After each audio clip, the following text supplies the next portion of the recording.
Buenas noches, al otro lado de la pantalla, mi nombre es Diego Abanto Delgado. Bienvenidos a una fecha más de la Feria del Libro Independiente y Peruano de la Librería Buen Salvaje.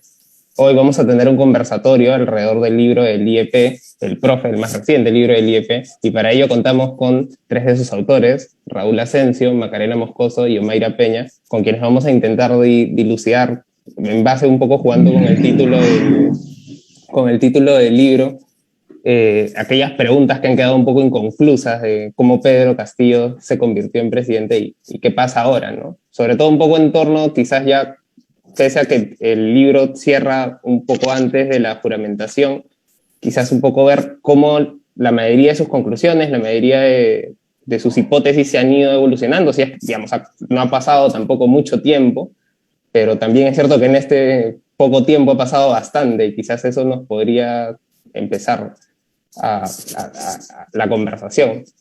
¿Qué tal? Principalmente quería empezar primero con Raúl Asensio. Raúl es historiador, es investigador principal del IEP.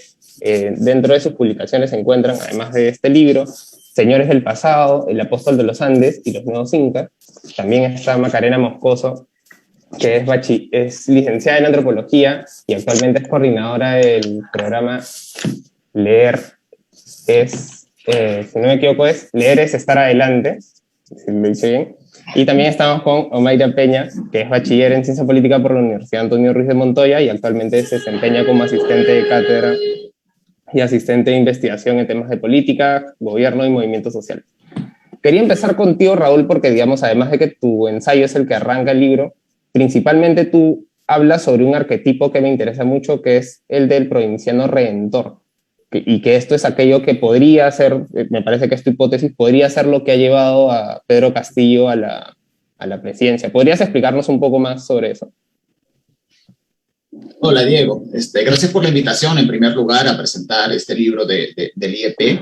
El libro en realidad está fresquito, el libro ha salido hoy, esta es la primera presentación que hacemos del profe, que es un libro que tiene 6 ensayos de investigadores e investigadoras del IEP, investigadores e investigadoras de diferentes disciplinas. Los 3 que estamos acá contigo hoy, yo soy historiador, Macarena es antropóloga y Omaira estudia ciencia política. Además tenemos también sociólogos en el libro. Entonces creo que hemos tratado de aportar en este texto una versión interdisciplinaria con investigadores e investigadoras de diferentes procedencias, geográficas, de diferentes generaciones, que es un poco la diversidad interna de quienes trabajamos en el instituto. Yendo a lo que tú comentabas, a tu pregunta, una de las hipótesis que yo sostengo en el libro es que efectivamente parte del éxito, no voy a decir todo el éxito, pero parte del éxito de Castillo consiste en haber sido capaz de representar un personaje que es arquetípico de la política peruana. Arquetípico en el sentido de que reaparece en determinados momentos, que es el provinciano redentor. El provinciano redentor es un personaje que se puede rastrear hasta por lo menos principios del siglo XX, probablemente con antecedentes previos, pero hasta principios del siglo XX. Parte de una visión dicotómica de la sociedad peruana que nos plantea que un país controlado por las élites de Lima, unas élites fundamentalmente corruptas, fundamentalmente dadas al propio beneficio, frente a las cuales se alza un provinciano como una suerte de reserva moral, una suerte de Perú verdadero que está llamado a regenerar el Perú en momentos de crisis. Y esto hace que este arquetipo del provinciano redentor aparezca justamente en momentos de crisis, en momentos en los cuales el Perú se acerca a una bancarrota económica, una bancarrota política y sobre todo una bancarrota moral. Es entonces cuando este arquetipo del provinciano redentor se activa. Podemos encontrar personajes que han ocupado este arquetipo, como por ejemplo Leguía en el tránsito desde la República aristocrática hacia la patria nueva. Podemos encontrar más adelante a Bustamante Rivero, podemos encontrar también al propio Velasco, en cierta manera también, aunque con más matices, Belaúnde. Más recientemente, otro arquetipo de provinciano redentor en un momento de bancarrota moral sería Valentín Paniagua. E incluso el propio Vizcarra trató de jugar este papel en algún momento, presentarse como ese adalid provinciano, esa reserva moral surgida del interior del Perú que venía a regenerar la política peruana y a acabar con el control de unas élites corruptas limeñas. Entonces creo que en buena medida parte del éxito de Castillo, parte, por supuesto no todo, como decía antes, se debe a que ha sabido jugar ese papel, a que encaja perfectamente con este paradigma, con este arquetipo del provinciano redentor que llega en un momento de crisis para salvar la república, que llega en un momento de crisis para regenerar una república que se encuentra en bancarrota económica, en bancarrota moral y en bancarrota política. Por supuesto, además, en el caso de Castillo encaja perfectamente con este personaje, porque además de provinciano, es de origen campesino, es profesor rural, como nos dicen otros de los estudios que tenemos también en este libro. Precisamente hablando del aspecto del magisterio, Macarena, su ensayo también habla un poco de ello, ¿no? Es decir, parte de las hipótesis que se han elaborado en torno a la llegada de Castillo se encuentran también en un ámbito de representación, pero no solamente de la representación del hombre rural, del campesino, de la campesina rural, sino también del magisterio, del profesor, de la profesora.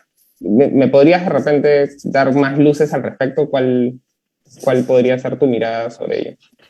Claro que sí. Gracias por la invitación. Igual, bueno, este ensayo que Natalia González y yo elaboramos es el resultado de, en realidad, del trabajo diario que ellos tenemos con docentes de escuelas públicas de todo el Perú, ¿no? Nosotros en diferentes iniciativas venimos trabajando con profesores y cuando apareció la imagen del profesor Castillo hacia el final de la primera vuelta, a nosotros realmente nos parecía que era una persona que aglutinaba muchos valores que los docentes de escuelas públicas usualmente tienen, ¿no?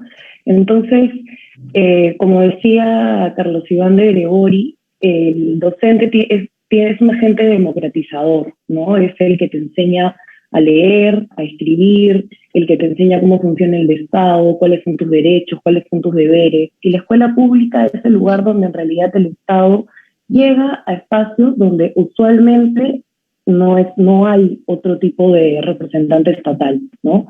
Entonces, en el ámbito rural, el profesor de escuela, ¿no? El profesor rural es una persona que inspira confianza, y eso yo creo que fue una de las, lo que todos escuchábamos sobre el profesor, ¿no? Que nos decía palabra de maestro, y eso es lo que él aglutina, ¿no? En el profesor uno confía, el profesor es una persona que rara vez nos va a fallar, finalmente tiene un rol sumamente importante en una comunidad, ¿no? Además, es una persona que llega, ¿no? Llega a la comunidad, ya sea caminando, ya sea en bus, ya sea por el río, 4 horas, 5 horas, no importa, el profesor va a llegar y va a llegar a trabajar. Y más o menos eso es lo que hizo el profesor Castillo durante la campaña, ¿no? Al igual que el profesor rural, fue el candidato que llegó a las comunidades sin mucho ruido, sin mucha propaganda, pero llegó como el profesor rural a cada una de las comunidades, a escuchar a las personas, a saber cuáles eran sus necesidades y de alguna forma también llevar todas sus preocupaciones al Estado, ¿no? Entonces, esa es la importancia de que él sea un profesor de escuela rural, y evidentemente eso no solamente adhiere a las personas que confiaron o que confían en su profesor de escuela, sino también, evidentemente, a los mismos profesores, ¿no? Los profesores de escuela pública también pueden tener empatía hacia un personaje como él, una persona que en realidad tiene una trayectoria igual que todos ellos y que se pueden ver reflejados en él, ¿no? Entonces, creo que eso es algo que aparece como muy interesante de la figura del profesor Castillo. Uh-huh. Y algo que les quería preguntar a ambos, a Raúl y a Macarena, es precisamente, ustedes hablan un poco más del personaje que encarna Castillo. ¿Hasta qué punto, ahora que él ya es presidente y ya es candidato, digamos, hasta qué punto él ha demostrado estar a la altura de ese personaje que encarnado, que para muchas personas ha encarnado? Bueno, yo creo que en realidad uno de los uno de los dilemas de estas primeras semanas es justamente cómo pasar del Castillo candidato al Castillo presidente. Yo creo que es una transición que el propio Castillo no ha realizado todavía. O sea, todavía estamos ante un personaje político que actúa más como candidato que como presidente. Y esto lleva, por ejemplo, una de las cosas que yo señalo y varios de los otros ensayos también señalan en el libro, es que en buena medida Castillo ha ganado parte de sus activos por lo que significa, más que por su programa, más que por lo que decía. Entonces, ha ganado por el simbolismo del personaje, por el simbolismo de la persona, por las ganas que teníamos todos, por las ganas que tenía gran parte de la sociedad peruana de cambiar de élite dirigente, sin saber muy bien a qué estaba votando. Y de alguna manera el propio Castillo todavía tampoco nos ha sacado de esa duda. Todavía sigue comportándose, todavía sigue jugando al simbolismo más que al político, al candidato más que al gestor. Creo que a él mismo hacer esta propia transición también le está costando. También le está costando porque de alguna manera gobernar implica ya tomar decisiones. Y tomar decisiones siempre implica probablemente afectar algunos intereses, probablemente generar algunos prejuicios. Ya no es tan sencillo como ser candidato. Entonces, esta es una transición que no es sencilla de realizar y que creo que todavía el propio Castillo no termina de creerse o de empoderarse, como decimos en el mundo de las instituciones de desarrollo, no termina de empoderarse del cargo de presidente. Sí, además también creo que el profesor, ahora que es presidente, aún pareciera que quiere como llevar de una forma completa la agenda que él tenía cuando era candidato, ¿no? Y la negociación para poder gobernar hacia todos los peruanos, como bien dice Raúl, es una transición que él todavía no está pudiendo hacer y que cada vez se le está volviendo el panorama más complicado, ya que está perdiendo adherencias, ¿no? Justamente como todas estas adherencias que por el símbolo que él era, pudo aglutinar al inicio de la campaña, ahora las está perdiendo porque justamente no hay no sabemos cuál es el norte, no sabemos hacia dónde estamos yendo. O sea, para mí, al inicio, cuando él ya era presidente y no saber, por ejemplo, la agenda del presidente, que no existiese transparencia en sus acciones, hace que llegue un nivel de inseguridad y eso finalmente nos lleve como a un momento de inestabilidad, ¿no? Claro. Pero, por ejemplo, y allí ya pasamos con Omaira, una de las cosas que me intriga y que me fascinó mucho del ensayo que escribiste con Romeo Grompone es que estamos muy acostumbrados últimamente a explicar la aparición de Castillo en términos de personajes, en términos simbólicos incluso, pero no lo vemos tanto como un personaje político, que al fin y al cabo es. Es decir, no analizamos tanto las políticas con las cuales él llegó, no analizamos el contexto político en el cual llegó. Y me parece que en gran parte el ensayo en el cual escribes, Omaira, intenta explicar un poco ello también, ¿no? Ahondar quizás en eso. Claro, lo que intentamos hacer con Romeo Grompone es entender, indagar un poco, ¿no? Tratarnos de aproximar a las diferentes trayectorias que han llevado a Castillo al lugar en el que estaba en ese momento y ahora ya a iniciar, digamos, un gobierno en el país, ¿no? Entonces, creo que lo que mencionas tiene mucho que ver con la concepción que se tiene de la política en general, ¿no? Pensamos muchas veces en tipos ideales o en ciertas características unívocas.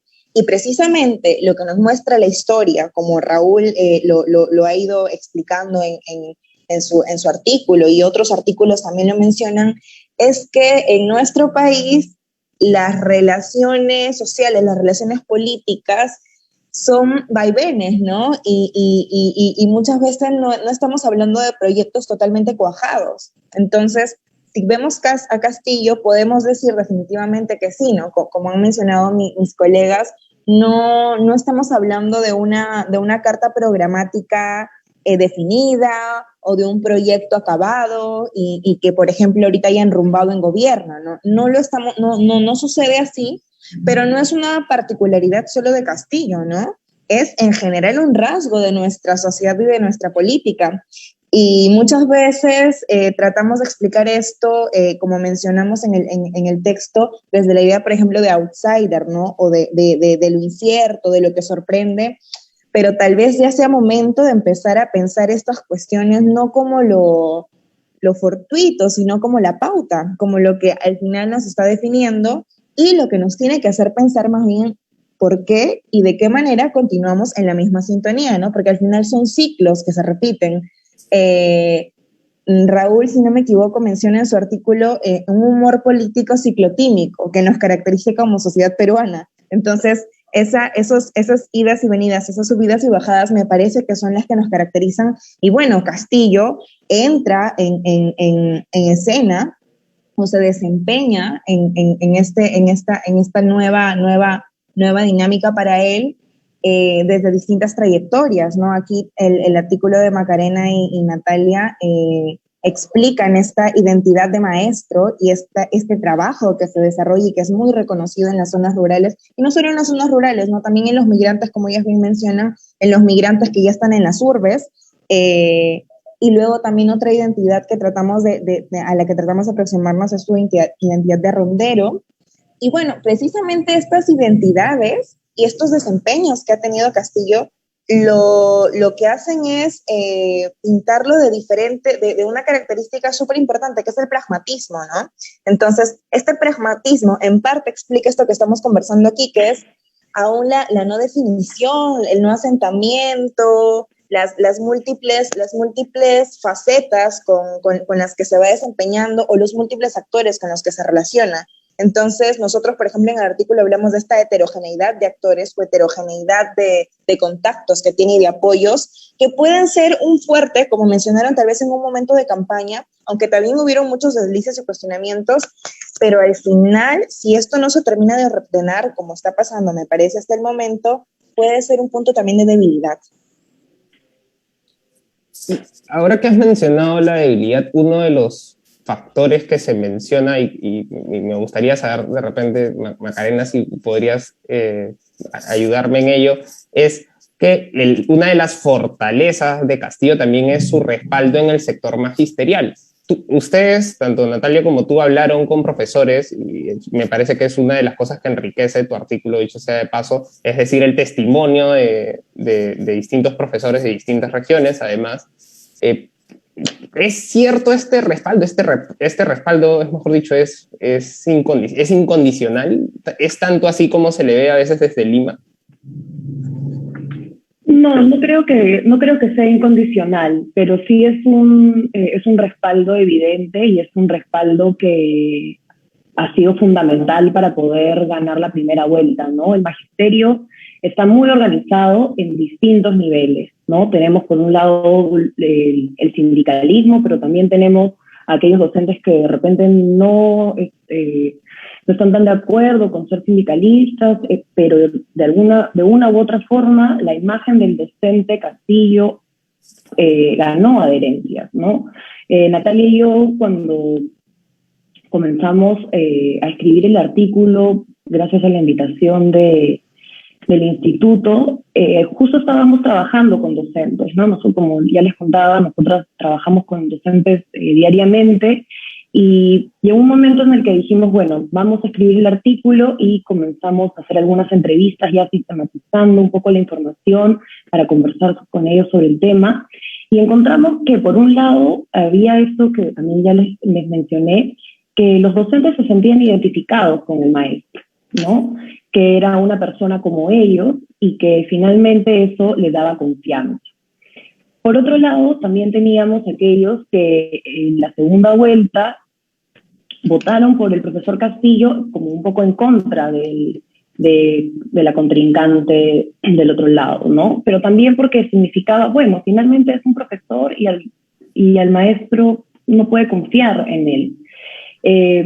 Entonces, de una u otra manera, el profesor sí pudo ganar estas adherencias, pero no creo que sean incondicionales, porque definitivamente el profesor también, el 2017, con la huelga de magisterial, él tuvo como un papel un poco, en un inicio, muy fuerte, protagónico, ¿no? Donde puso un pliego de reclamos muy claros, ¿no? Que nunca negoció sobre ese pliego de reclamos, pero justamente esto fue lo que finalmente hizo que él no participara de la decisión final de negociar con el gobierno, ¿no? Finalmente él no firma el acuerdo, él se queda en la Plaza San Martín, ya el año escolar estaba en riesgo, la situación ya era crítica, ¿no? Y él no negoció, ¿no? Finalmente no negoció. Y ahora parece un poco como si eso estuviese pasando también, ¿no? Como justo hoy día en la mañana conversábamos en otro espacio con Natalia sobre esto, que claro, parece que el profesor ahora, bueno, se ganó, pero se ha quedado como muy rígido sobre sus propuestas, sobre las cosas que él quiere y no sabe muy bien manejar cuál es el siguiente paso, qué es lo que tiene que hacer, ¿no? Entonces, yo creo que justamente esta situación de incertidumbre, donde no se sabe muy bien hacia dónde se está dirigiendo, yo creo que de todas maneras va a afectar la visión que los maestros tienen hacia él, ¿no? Sí, hay varios maestros que son del sindicato del profesor que evidentemente quieren poner en agenda todos los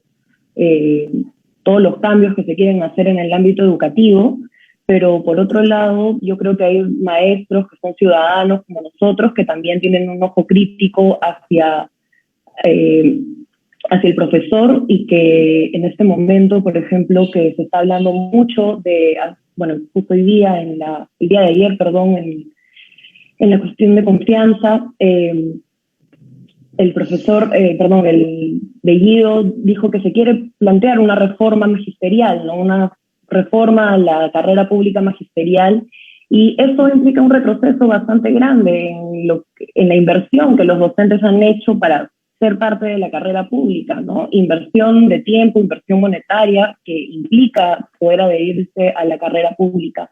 Entonces, no creo que muchos docentes estén muy contentos de tener que retroceder en algo que tanto esfuerzo les ha costado ganar el mérito de su escalafón, ¿no? Y hablando un poco del quietismo que identificas, digamos, que creo que casi todos identificamos en el presidente Castillo, Raúl, tú te detienes también un momento en explicar quizás cómo Castillo llega a la segunda vuelta, digamos, más allá de si lo calificamos con sorpresa, como si no, pero llega a la segunda vuelta, pero queda esta sensación de que Castillo estuvo un poco estático en términos de negociación, en términos de qué hacer después, y digamos, hasta pudo haber perdido la segunda vuelta, y parecía que no hubiera, eso no provocaba mayor reacción en él. ¿A qué crees que se debió eso? A ver, yo creo que un punto clave de esta elección es que en realidad han sido dos elecciones distintas.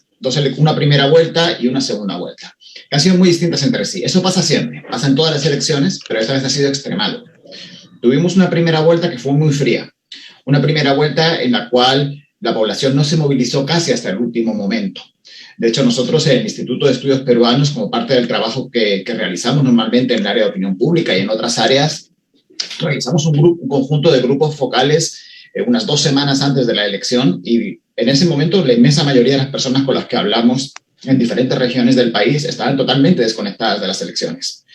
Castillo ganó como podía haber ganado cualquier otro candidato en esa primera vuelta. En realidad, en cada semana tuvimos un candidato estrella de la semana. Y a Castillo le tocó ser el candidato estrella de la semana de las elecciones. Probablemente si las elecciones hubieran sido 7 días antes o 7 días después, el resultado hubiera sido distinto. Ahora, en la segunda vuelta todo esto cambió. Lo que había sido una elección fría se convirtió en una elección muy, muy caliente. Se convirtió en una elección muy intensa, con un grado de movilización ciudadana que no habíamos visto en mucho tiempo. Entonces, son 2 elecciones completamente distintas. Y creo que este tránsito entre una elección fría y una caliente fue lo que vio un poquito fuera de juego a Castillo. Él se vio en este primer momento con tantísima ventaja respecto a la candidata Fujimori, que de alguna manera pensó que la elección ya estaba ganada, como creo que lo pensamos todo el mundo, o la mayoría de nosotros. Pero ahora ahí también hay que admitir que la candidata Fujimori jugó muy bien sus cartas, jugó las cartas que tenía en la mano. Y realmente tuvo una campaña que desde el punto de vista moral, desde el punto de vista ético, desde el punto de vista político, nos puede gustar más o nos puede gustar menos, pero que resultó tremendamente exitosa en términos de movilizar a una parte del electorado. Es decir, consiguió apelar a ese miedo, consiguió apelar a esa confrontación izquierda-derecha, esa confrontación modelo sí versus modelo no, que probablemente buena parte de los analistas consideraban que era un error polarizar de esa manera, pero que en términos de la candidata Fujimori resultó que finalmente tuviera efectivamente resultados positivos para ellas en el sentido de que casi logró conjugar toda la ventaja que llevaba Castillo al principio. Y a eso se unió además el mal performance, el mal desempeño que tuvo Castillo en los dos debates, tanto en el debate que tuvo en Chota como en el debate que tuvo en Arequipa. Especialmente me quiero detener en el primer debate, en el que tuvo en Chota, lo que creo que fue un punto de inflexión de esa segunda vuelta. Ahí lo que observamos fue un candidato hombre que le está diciendo a una mujer: tienes que venir a discutir donde yo quiero, cuando yo quiero, sobre lo que yo quiero y delante de mis amigos. Esa es una imagen muy fuerte. Es una imagen muy fuerte que ha hecho que desde ese momento tengamos una clarísima dicotomía entre el voto masculino y el voto femenino. Todas las encuestas, tanto las realizadas por el IEP como las realizadas por otras instituciones, te muestran que si solamente hubieran votado los hombres, Castillo hubiera ganado con una amplísima mayoría. Si solamente hubieran votado las mujeres, tendríamos de presidenta a Keiko Fujimori. Es decir, hemos tenido una candidata apoyada fundamentalmente por mujeres, un candidato apoyado fundamentalmente por hombres. Y esto en buena medida viene a partir de ese punto de quiebre que fue ese primer debate, con esa imagen tan poderosa de un hombre diciéndole a una mujer: tienes que venir a mi casa a discutir donde yo quiero, cuando yo quiero, sobre los temas que yo quiero y delante de mis amigos. Me parece que ese fue un primer punto de quiebre. Y luego, junto con el segundo debate, que todos sabemos lo que pasó, y el debate también de los equipos técnicos, que también sabemos lo que pasó. Creo que eso fue lo que hizo que de alguna manera la elección estuviera a punto de voltearse en el último momento. Y un poco como para provocar, Raúl, la imagen del primer debate también no podría haber sido, dándole un poco la vuelta, la imagen de un provinciano que en lugar de ir a Lima, donde se suele tener la esfera política, la esfera pública, donde todo debate suele ser concentrado y donde todos los actores políticos acuden, no es también la imagen de ese provinciano que demanda atención y que le dice al limeño: no, tú ya no pones las reglas del juego, las pongo yo. ¿Eso es una lectura también? Sí, en realidad fue ambas cosas. En realidad fue lo que tú dices, se puede leer en términos de Lima versus el resto del país, se puede leer en términos de género también. Ahora, lo que sí es cierto, y esto ya no es simplemente opinión, sino son datos, es que antes del debate Castillo tenía la elección ganada por amplísima mayoría. Después del debate la elección se estrechó, con lo cual probablemente ocurrieron esas dos cosas que tú señalas, pero al final, en el balance entre una y otra, quien salió favorecida fue la candidata Fujimori, no fue Castillo. Fue el momento en el cual lo que era una elección que todos dábamos por asumido que estaba ganada de largo por parte de Castillo, se convirtió en una elección competida. Quizás quien supo aprovechar mejor la imagen, el discurso, fue Keiko Fujimori, que es un poco lo que tú señalas, ¿no? Castillo no supo aprovechar tanto las oportunidades como Fujimori. Más allá, digamos, de la discusión que es una discusión aparte sobre los mecanismos bajo los cuales la señora Fujimori se vio apoyada, etc. Claro. Pero tú mencionaste un término que me interesó mucho, Raúl, que es que la segunda vuelta fue una campaña caliente, pero también, digamos, jugando con los términos de la temperatura, fue una especie de guerra fría. Y ahí quisiera, Mayra, quizás que me ayudes a esclarecer esto en términos políticos. ¿Cómo es que un país que se suele decir no es tan ideologizado llega a una segunda vuelta en la cual estábamos en una guerra de la cual no estábamos enterados y que el comunismo, que había sido, digamos, y ese era el discurso, había sido derrotado, estaba tan cerca de llegar al poder? Pues, en primer lugar, para empezar, yo creo que hay estas situaciones de polarización o de confrontación han estado presentes a escalas más pequeñas, ¿no? Escalas más pequeñas a lo largo de estos años, en las campañas de terruqueo, y no solo particularmente de nuestra sociedad y de nuestro país, ¿no? Sino también lo compartimos esta inducción al miedo al comunismo, por ejemplo, lo compartimos con el resto de países de nuestra región. Y bueno, creo que la situación se explica si nos centramos en el contexto que estamos viviendo, ¿no? El año y medio de pandemia que estamos viviendo y que ha combinado una larga tradición de esta desafección ciudadana, sí, que existe y que Raúl ha expuesto también y que explican las diversas encuestas de opinión, etcétera, en los últimos años, pero que se ha combinado con esta crisis, ¿no? Esta crisis no solo sanitaria, sino esta crisis económica y esta crisis que ha afectado también a todos y todas a niveles personales, directos, ¿no? Entonces, y digamos, hubo este primer pico de explosión, si se piensa así, en noviembre del año pasado, ¿no? Con estas protestas que se desarrollaron y que precisamente se dan en un ambiente, como también tratamos de mencionar por ahí, en el que nuestras instituciones se han visto seriamente cuestionadas precisamente por el desempeño que se ha tenido frente a la pandemia, ¿no? Recordemos que somos el país que más muertos tiene a raíz del COVID-19, ¿no?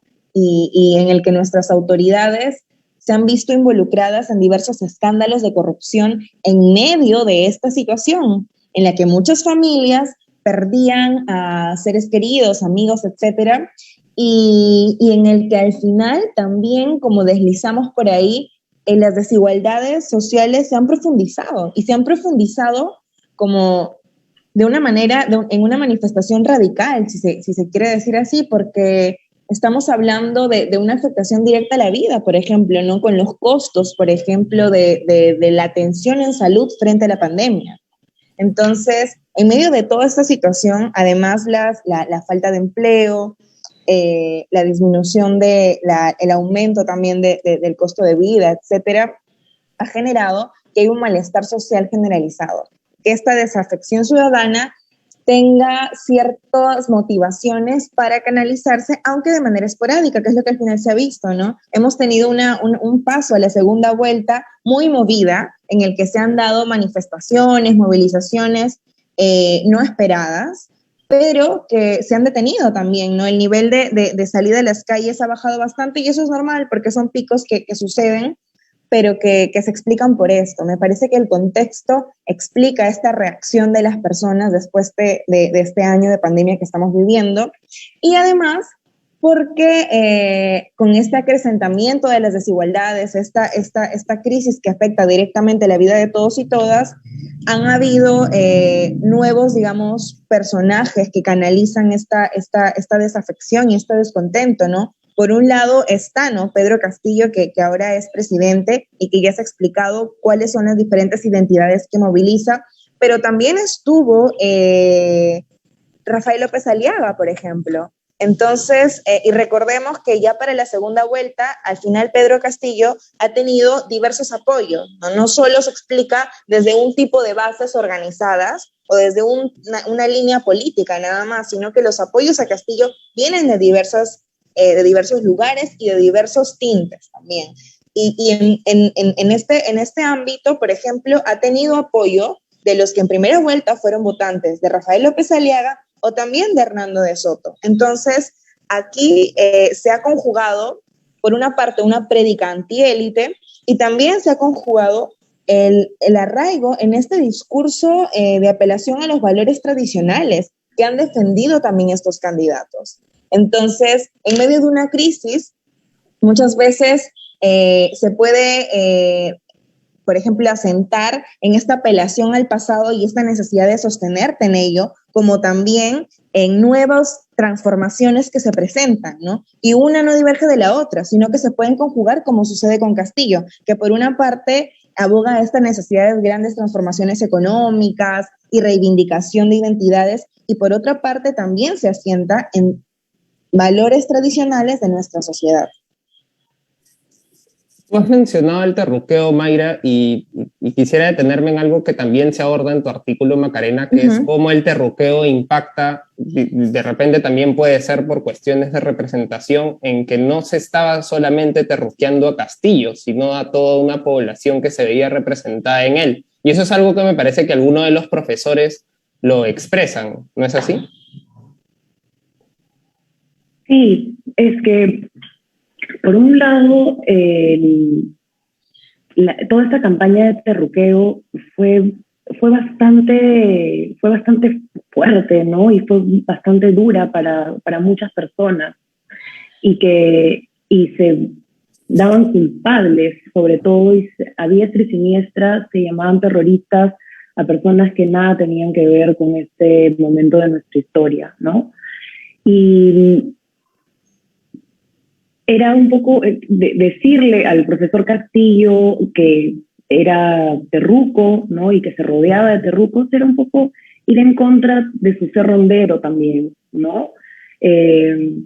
Los ronderos, por un lado, combaten el abigeato, pero en el momento del conflicto armado interno tienen un papel importante de sacar a Sendero Luminoso de varias comunidades, sobre todo en Cajamarca, ¿no? Entonces, era como contradictorio completamente decirle que un profesor de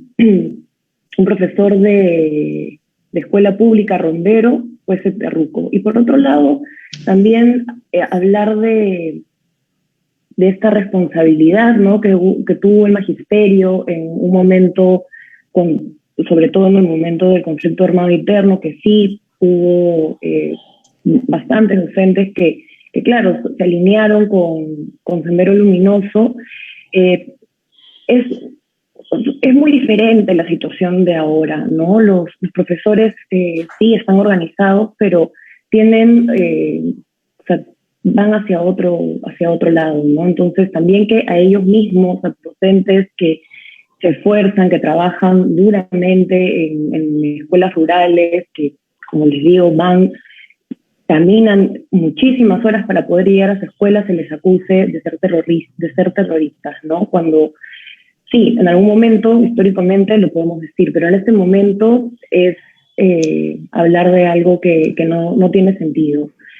Sí puede haber algunas críticas sobre todo en el momento de la huelga del 2017, cuando por ahí se hace un guiño hacia Movadef, ¿no? Con el tute con Nare y con algunos dirigentes de ahí, pero yo creo que es algo como muy aislado, muy alejado de en realidad del trabajo que el profesor que quería hacer, ¿no? Entonces, creo que la campaña de terruqueo era completamente contradictoria, pero que definitivamente funcionaba porque atacaba al miedo de muchísimos peruanos de regresar a ese momento tan trágico de nuestra historia, ¿no? Sí, claro. Y una pregunta que les quería hacer un poco a los tres, digamos, uno de los méritos que encuentro dentro del libro es que se diferencia, se distancia del análisis que estamos teniendo actualmente en nuestras esferas públicas, porque un poco que se ha serronizado el análisis a Castillo, si se quiere. Y algo que rescato de sus tres ensayos, pero en general del libro, es que hay mucho más allá de este personaje para analizar de Pedro Castillo. Sin embargo, no lo podemos eludir. Y quería saber si tuvieran alguna opinión de cuánto de bien y, digamos, cuánto de mal también le hace al análisis desde las ciencias sociales, principalmente, concentrarnos en un personaje y no ver el panorama completo. ¿Quién quiere empezar? Comienzo yo, si quieres. Bueno, en realidad, creo que de alguna manera el hecho de que todos estemos concentrados ahora en Cerrón es natural. Es natural en el sentido de que es un personaje que ha aparecido cuando no lo esperábamos, con el grado de importancia que ha resultado tener. En ese sentido, uno podría decir que que las peores perspectivas, o mejor dicho, lo que los enemigos de Castillo nos decían que iba a ocurrir durante la campaña electoral, efectivamente se ha cumplido. Si Castillo escondió de alguna manera a Cerrón durante la campaña, nos hemos dado cuenta que efectivamente solo lo estaba escondiendo por la campaña. Entonces, de alguna manera eso nos ha sorprendido y nos ha pillado en fuera de juego, en offside, a muchos académicos, y de alguna manera eso explica también el hecho de que ahora tengamos quizá esta sobrereacción de poner los focos sobre Cerrón. Creo que como ocurre, como te comentaba antes, con todo el gobierno de Castillo, en realidad estamos todavía en una etapa muy inicial, muy de definiciones, muy de pugnas internas, en las cuales todavía no está claro hacia qué lado va a tomar el gobierno. No sabemos si Cerrón se va a convertir en un personaje neurálgico de estos 5 años o si va a ser al final una nota a pie de página de las primeras semanas de Castillo. Creo que eso es algo que en este momento no es que no lo sepamos nosotros, sino que no lo sabe nadie. No lo sabe nadie por el tipo de confrontaciones, el tipo de guerras, el tipo de pugnas, el tipo de puñaladas de frente y por la espalda que se están dando en los aledaños del poder en este momento y en estas pugnas que no sabemos cómo finalmente van a salir. Entonces, me parece que es normal que en este momento el personaje nos suscite ese interés y me parece que también no sabemos lo que va a ocurrir. Como les decía, no sabemos si finalmente Cerrón se va a convertir en un personaje central cuando contemos la historia de estos 5 años o se va a convertir en una nota a pie de página.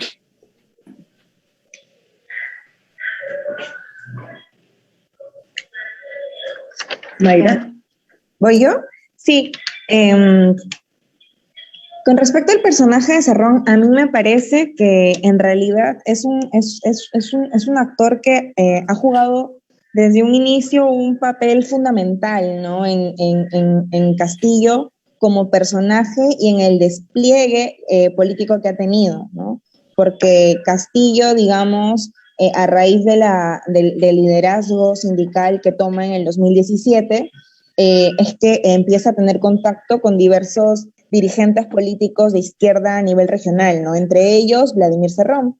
Entonces, desde aquí hay una identificación ya de Castillo, de su liderazgo, y luego hay una convocatoria, ¿no? Para que sea el candidato de Perú Libre. Entonces, digamos, sí juega un papel fundamental en el despliegue que tiene Castillo desde un primer momento, y creo que lo ha venido jugando igual un poco a la sombra, como menciona Raúl. Se ha tratado de esconder, pero creo que estaba, ¿no? Estaba, y que se explica la aparición, se explica el comportamiento que está teniendo, lo que no deja de merecer una crítica, y una crítica aguda, sobre todo entendiendo el personaje, ¿no? Él es, digamos, un dirigente político de trayectoria, con mucha formación política en la línea en la que él se encuentra. Entonces, muchas de los comentarios o de las actitudes que está teniendo dejan mucho que pensar, ¿no? Porque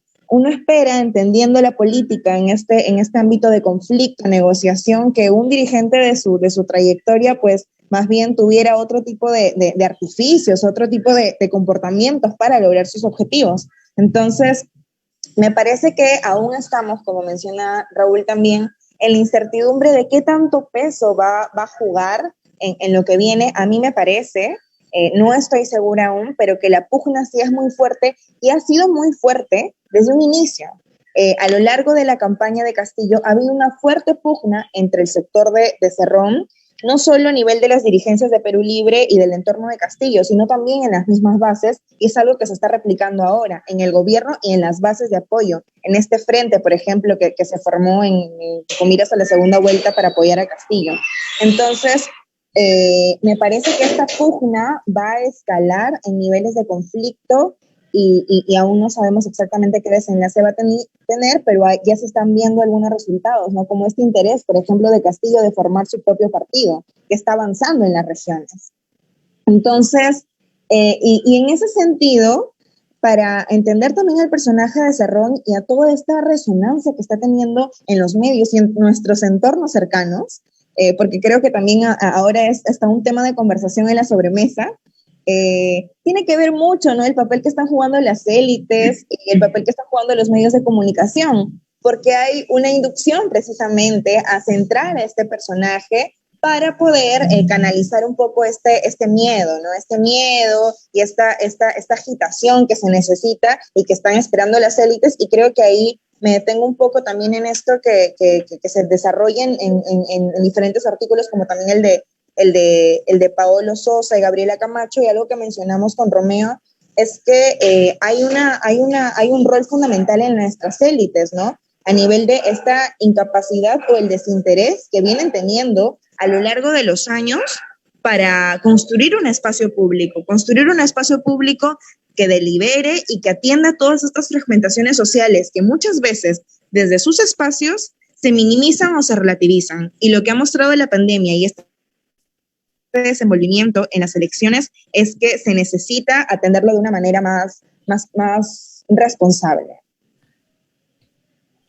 Bueno, yo para complementar un poco lo que han dicho los colegas, creo que ahorita el papel que también está cumpliendo Cerrón, como bien lo ha dicho Mayra, es una persona que es muy activa en comunicar cosas y hablar y decir sus opiniones y decir qué es lo que se debería hacer. Y yo creo que esa es la diferencia que tiene con el presidente, ¿no? El presidente más bien ahorita está muy silencioso, y creo que tanto Vizcarra como Sagasti acostumbraron a la población a que exista una comunicación constante entre el gobierno y los ciudadanos, sobre todo en un momento tan complejo como este, que estamos en una pandemia y una crisis generalizada. Entonces, de alguna manera, Cerrón ahorita está cumpliendo ese rol de comunicador, de expresar lo que se debería hacer, pero justamente esa voz que no queremos escuchar en realidad, y es una voz no tan agradable, que justamente es lo que causa un sinsabor tan complejo, ¿no? Que no, uno, como dice Raúl, ¿no? A veces ya parece que hubiésemos votado por él en vez de haber votado por Castillo. Entonces, creo que ahorita esa pugna que bien menciona Mayra va a seguir escalando, ¿no? Y va a seguir escalando, y el desenlace no creo que sea muy agradable, y esperemos que no nos lleve a una crisis más profunda de la que ya tenemos. Digamos que en cierta parte el vacío de poder comunicativo, digamos, porque la comunicación también en sí misma es una herramienta del poder, que está dejando Castillo, ese vacío lo está llenando Cerrón, y digamos, a su vez, hasta cierto punto, es como el enemigo perfecto para una derecha picona, por poner ese término.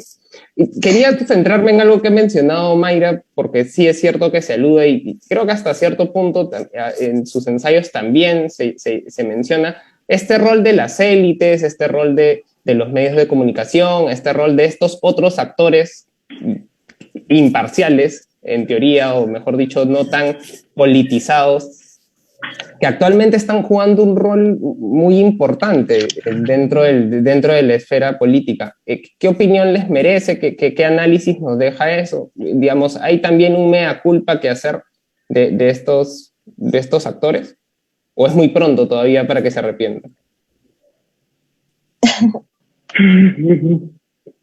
Bueno, tenemos los medios que tenemos. Eso, digamos, no descubrimos a nadie la precariedad de los medios de comunicación en el Perú. Eso creo que es algo que todos conocemos desde la década de los 90 hasta la actualidad. Y cuando me refiero a precariedad, me refiero a precariedad de medios, me refiero a precariedad por decirlo de alguna manera, de capital humano, y sobre todo precariedad de concentración de medios. Ahora, uno de los temas que querría resaltar ahí es que a veces tenemos una mirada muy limeñocéntrica de lo que son los medios de comunicación. Es decir, estamos pensando en los 4, 5, 6 medios nacionales que todos tenemos en la cabeza, y que efectivamente, con unas pocas excepciones, están alineados claramente hacia un lado. Pero cuando uno abre un poco la baraja, se da cuenta de que en realidad también en medios de comunicación el Perú es muy diverso. Y también existen muchos medios de comunicación que no son consumidos en Lima, pero que tienen un papel significativo en la formación de opinión pública en otras partes del país. Y ahí lo que vamos a encontrar es una mucho mayor variedad ideológica y de posiciones. De hecho, yo diría que en buena parte del país, los medios locales y los medios regionales han tenido o tuvieron durante la campaña una posición muy clara a favor de Castillo.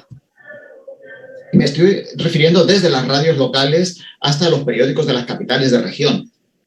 Entonces, de alguna manera, sin negar que evidentemente los medios de comunicación a nivel de Lima son todo lo precarios y se han comportado como se han comportado, en realidad el panorama ha sido mucho más matizado de lo que tendemos a ver desde Lima, y sobre todo de lo que tendemos a ver desde Lima, el sector de clase media, más o menos vinculada a la academia, como es el nuestro, que teníamos determinados referentes, y que nos puede parecer de que en realidad el panorama de medios de comunicación es muy cerrado, etcétera, etcétera.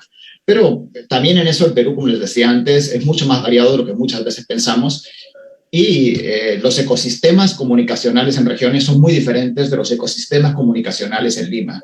Y los mecanismos de formación de opinión no necesariamente pasan por esos medios que tenemos en la cabeza, o no solo en todo caso.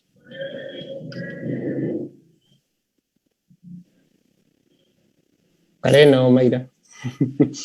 Sí, totalmente de acuerdo con Raúl, y justo en una indagación que hicimos con dos personas que trabajan temas regionales, precisamente encontramos, ¿no?, que en la mayoría de regiones de la Sierra Norte, de la Sierra Central y del sur del país, donde Castillo había tenido arraigo, la radio había jugado un rol determinante, ¿no?, para la difusión de mensajes, para la y para que Castillo también tenga una llegada, ¿no? Entonces, eso sí me parece crucial.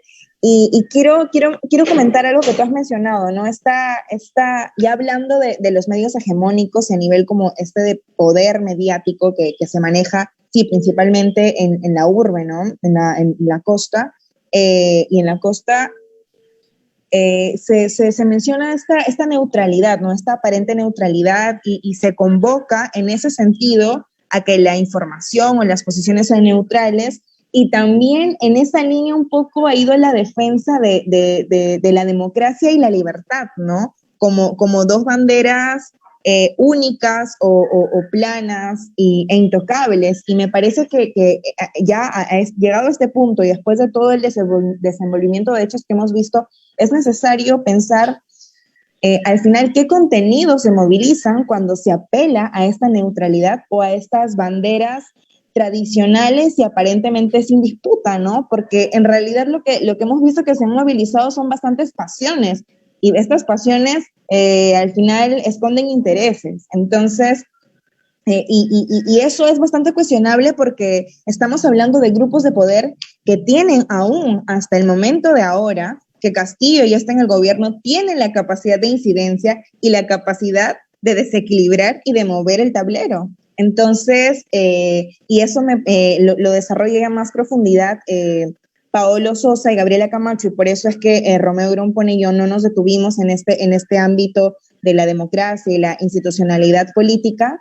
Pero lo que ha sucedido es que durante estas décadas vemos a unas élites no interesadas en construir estos consensos y estos equilibrios para, obviamente no van a renunciar a sus intereses, ¿no? Pero en la misma sintonía de sus intereses, lograr que el panorama no se vuelque y lleguemos a estos caos y a estos desenlaces terribles hasta como una amenaza para ellas mismas, ¿no? Entonces, vemos que el papel de las élites al final ha tenido un rol fundamental y va a seguir teniéndolo en el cuestionamiento de nuestra democracia, de nuestra institucionalidad, y en el posible avance en la respuesta de las necesidades en medio de la crisis que tenemos.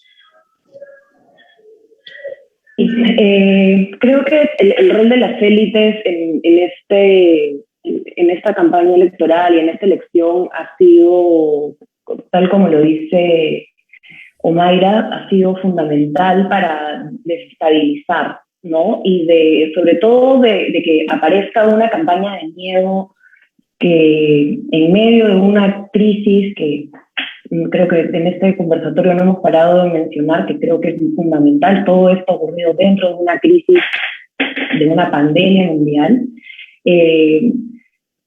ha sido como bien preocupante, ¿no? Que quienes acumulan el poder en este país hayan tenido que justamente acudir al terror, ¿no? Al miedo, a que las personas que ya viven que ahorita vivimos en un momento de intranquilidad, donde los familiares se siguen muriendo, las personas no tienen trabajo, aún ahí se les no sé, nos ha tenido que meter el miedo de una forma muy preocupante, ¿no? Eso por un lado. Y por otro lado, también nos ha mostrado en televisión nacional, en periódicos, lo racista y discriminadora que es nuestra sociedad, ¿no? Y que creo que ese es un punto que ha dejado mucho que desear esta elección, ¿no? Yo me acuerdo que en la primera vuelta ya estábamos en la segunda vuelta y vi un comentario en una publicación de Facebook donde aludían al profesor Castillo como un animal, ¿no? Era una persona, el que comentaba era una persona de clase media alta que había estudiado en un colegio privado de élite y se decía que el profesor Castillo era un animal. ¿Y por qué? Porque no manejaba el castellano que él manejaba, ¿no? El profesor no sabía lo que era un monopolio, no sabía lo que era un monopolio. Y por eso se merecía decirle que era un animal. Entonces, y eso creo que es lo menos que uno puede escuchar. Y ese es un ejemplo claro de cómo las élites han brindado el miedo en bandeja a todos los peruanos, en todos los medios, y justamente con la bandera de la democracia y la libertad, nos pintaban que la mejor opción era votar por los Fujimori, que bueno, ya sabemos lo que ya nos hicieron en los 90, ¿no? Ahora que mencionas el asunto del lenguaje... Ah, no, perdón, Omaira, sí. Creo que querías añadir algo. Sí, sobre todo con relación a lo que ha dicho Macarena, al final este clasismo y este racismo que se ha movilizado en estos meses, aunque siempre ha estado presente, ¿no? Pero ya de manera más desenmascarada, si se quiere decir así, está también al centro, ¿no? Del terruqueo que se ha desarrollado, de esta campaña de terruqueo que se ha desarrollado tanto ahora como antes, ¿no? Como en el 2017, por ejemplo, aunque claro, ahí la situación era distinta, pero esta expansión o esta búsqueda de al final como suprimir a estos nuevos actores que empiezan a cuestionar es un patrón, ¿no? Es un patrón común que se desarrolla y al final desconociendo muchas veces la historia y los hechos reales, ¿no? Como ya explicó Macarena, hablando, por ejemplo, de Castillo, ¿no? Que es maestro y también es rondero y precisamente las rondas como de Gregorio, como Stan y otros mencionan, han jugado un rol clave en estos comités de autodefensa que se crearon para, de la mano con las Fuerzas Armadas y otros actores, luchar contra el terrorismo. Entonces, al final lo que esconden estas aparentes banderas de lucha por la democracia o por la paz o por la estabilidad, tienen ciertos contenidos, ¿no? Que es importante analizar y seguir profundizando hacia adelante. Claro. Bueno, finalmente quería preguntarles a los tres, digamos, este libro busca responder algunas de las preguntas que han quedado pendientes. Yo creo que gran parte de ellas se han esbozado ciertas hipótesis, pero quería saber cuáles para ustedes son las preguntas que de repente todavía no se han respondido o qué preguntas a ustedes les gustaría que se respondan en el futuro próximo del gobierno de Castillo. En realidad, si te refieres desde el punto de vista académico, ¿qué me gustaría conocer o creo que mejor dicho que deberíamos indagar y conocer mejor sobre el gobierno de Castillo? Creo que son varias cosas que han salido en esta conversación, pero que en realidad lo que nosotros esbozamos en el libro son hipótesis que ahora tendremos que ir a campo a trabajar. Uno es cuál es la coalición que efectivamente está detrás de Castillo. La coalición, me refiero a la coalición política, me refiero a la coalición social que está detrás de Castillo. ¿Cuál es esa coalición social que está detrás de Castillo y que le ha permitido ganar esta elección cuando nadie pensaba que iba a ganar? ¿Qué tipo de mecanismos ha habido detrás? Nosotros presentamos acá un montón de hipótesis más o menos fundamentadas, hipótesis que están basadas en nuestro trabajo de muchos años en campo, en nuestras disciplinas, pero que no dejan de ser hipótesis, que no dejan de ser puntos de partida para hacer la investigación. Entonces yo creo que ahí hay temas como qué papel han jugado los ecosistemas mediáticos, comunicacionales, regionales, qué papel ha jugado la activación ideológica que hemos tenido tanto por parte de la derecha como por parte de la izquierda, porque estas han sido las elecciones mucho más ideológicas de las que habían sido las elecciones anteriores, tanto por parte de la izquierda como por parte de la derecha. ¿A qué se debe eso? ¿Es una cosa coyuntural? ¿Es un cambio profundo que está ocurriendo en la sociedad peruana, una reideologización de la sociedad peruana después de una época tan poco ideologizada? ¿O es algo simplemente que ha ocurrido en estas elecciones y que no hay una tendencia profunda de fondo? Otro de los temas es cómo funciona este doble clivaje. Efectivamente existe un clivaje Lima-provincias que tenemos bastante claro y que ha captado mucho nuestra atención. Pero insisto, en estas elecciones también ha habido un clivaje hombres-mujeres, un clivaje de género muy fuerte entre ambos candidatos y al cual estamos prestando también menos atención. Quizás porque lo que podemos encontrar ahí no nos resulta tan agradable y no encaja tanto con nuestras teorías previas.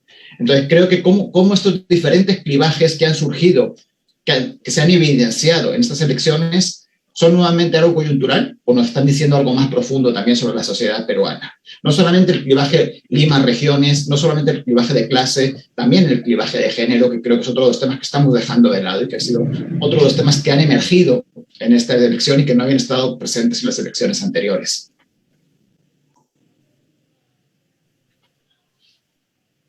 ¿Vas tú, Macarena? Yo.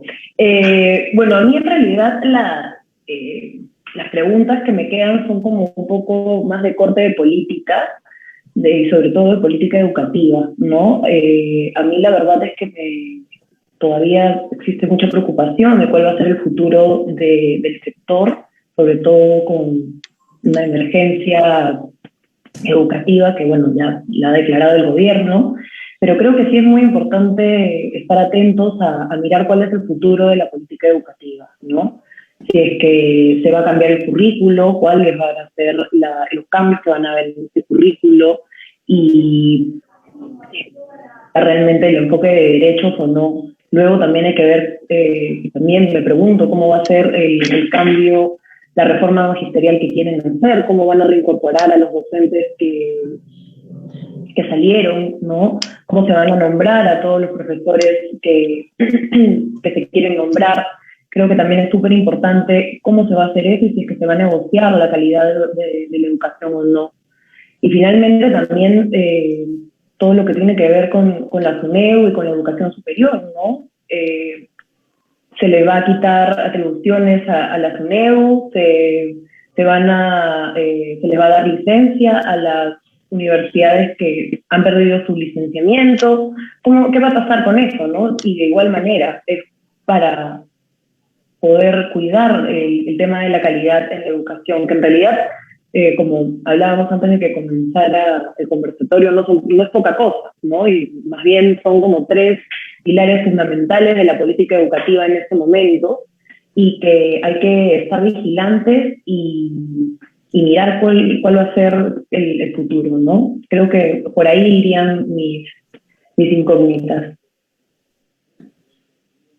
¿Y yo, Mayra, en tu caso? Sí, justo estaba pensando en lo que mencionó Raúl y con respecto, por ejemplo, el tema de la mujer, y me ponía a pensar en que va a ser súper interesante y necesario evaluar por una parte qué actores son los que están haciendo presión y de qué manera, ¿no? Los diversos actores en el entorno tanto de la alta esfera del gobierno como a nivel de las coaliciones sociales y en las bases, y con qué temas se está movilizando, ¿no? Son un poco los actores y los temas, y creo que regresando a esto que me hizo pensar en el tema de la mujer, por ejemplo, ¿no? Hoy sorprendió en el discurso de Bellido previo a la votación de la cuestión de confianza. Él pidió perdón a las mujeres por el machismo que tenía, por las frases que había dicho y por los comportamientos arraigados que se tenían, ¿no? Respecto a la discriminación y a las violencias contra las mujeres. Entonces, eso a mí me dejó pensando en qué está pasando dentro, ¿no? ¿Qué tanto se están moviendo las fichas dentro del tablero del gobierno y qué actores están presionando al final, ¿no? Porque no es fortuito que se mencionen estas cosas, como no es fortuito que se haya mencionado una serie de cosas en los discursos, ¿no? Entonces, para entender esto que se nos da en apariencia a nosotros, sería interesante, ¿no? Indagar en estas coaliciones, como he mencionado, esos actores, estos temas, y estos grados también de intervención que tienen, porque algunos están pero de una manera, otros de otra manera, más círculo amical, más círculo de confianza, más círculo de relaciones diplomáticas. Y algo también que será en esa misma línea interesante es al final poder hacer estas diferencias en el plano de los cambios o de las incidencias simbólicas que se están teniendo y al final estos contenidos, no más como estructurales, más realmente que terminan en dando la pauta a lo largo del gobierno y a lo largo del desempeño que se vaya a tener. Porque como hemos mencionado, por ejemplo, a lo largo del artículo con Romeo, es que nos parece, ¿no?, que Castillo se mueve mucho más a nivel de identidades y de este impacto simbólico, y creo que también lo hemos compartido con los demás colegas en los textos, que a nivel de las propuestas, ¿no?, más concretas y de transformación. Pues sí, bueno, y finalmente lo que quería recordar también a la audiencia es que tenemos aquí el libro Un Buen Salvaje, el profe, lo pueden conseguir. La verdad es que es un libro que me parece de una lectura, como ha mencionado Raúl, ahora estos temas casi los discutimos en la mesa y aunque suene raro, este es un libro perfecto para iniciar un debate también en la mesa, en los ambientes familiares, en los círculos de amigos, etc. O sea, hay un montón de temas por los cuales abordar, ya sea el ámbito de la representación, el ámbito político, el tema magisterial. Todos estos ensayos me parece ayudan al debate y ojalá esta sea la primera de muchas publicaciones en torno a esto, porque son muchos debates que trascienden, me parece, la coyuntura y trascienden el momento que estamos viviendo. Muchas gracias a Macarena, a Raúl, a Mayra, a la gente que está al otro lado y buenas noches. Gracias. Gracias.